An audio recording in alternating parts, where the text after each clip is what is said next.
Où est-ce qu'ils sont vos munitions? Au cœur des plaines de l'Artois, la journée commence sur ce chantier, complètement à l'arrêt, depuis la découverte de 5 obus enfouis sous terre. 2, 3, 4, D'accord. 5. Donc là, vous avez plusieurs munitions normalement allemandes, ici, mortier et obus. En une fraction de seconde, un coup d'œil, les démineurs analysent les munitions.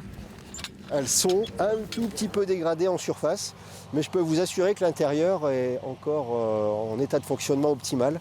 Nous connaissons parfaitement le modèle de cette fusée, nous savons exactement comment elle fonctionne et nous savons qu'en l'état, ces munitions sont transportables pour être détruites rapidement. L'intervention est rapide, sécurisée, les obus sont évacués. Celui-ci, il est plus petit et pour autant il est plus lourd.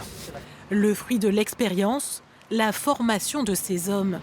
Anciens policiers, gendarmes, membres de la BR Ivoire de l'armée, pour qui la vigilance est la première qualité. Je pense que le démineur, il doit toujours craindre parce qu'il travaille sur des munitions qui restent dangereuses, même au bout d'un siècle. La dangerosité, elle est la même. Pour nous, la première erreur est souvent la dernière. Voilà. Je traite chaque munition comme si elle allait exploser. La journée se poursuit. Nous sommes à 1,5 km du prochain point. Les missions s'enchaînent pour ces hommes. On va aller sur Fonquevillers, c'est pareil, au sud d'Arras.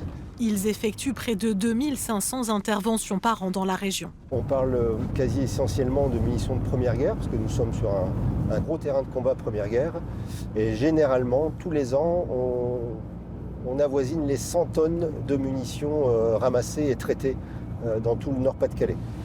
Dans ce corps de ferme, un tas de munitions remontées à la surface à la faveur de la récolte de pommes de terre. On va trier tout ça et on vous prend tout ça. Pourtant, ça a été bien remu. Vous avez de la chance, c'est que ils n'ont pas eu le choc à l'endroit où il fallait. Moi, je n'ai jamais connu d'accident ni d'explosion. C'est vrai qu'on est tous habitués à en retrouver régulièrement en fait, à la récolte. C'est quelque chose de très courant ici dans la région. Fin de journée, les munitions sont amenées sur ce site sécurisé de Vimy.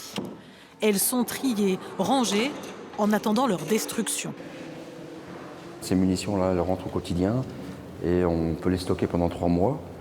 Et dans les 3 mois, il faut soit les sortir pour les détruire du dépôt ou alors pour les stocker ailleurs. Certains obus trop sensibles sont directement neutralisés, protégés, chargés d'explosifs, puis enfouis sous le sable. Dans la région, des milliers d'obus dorment encore sous terre, en attendant leur explosion.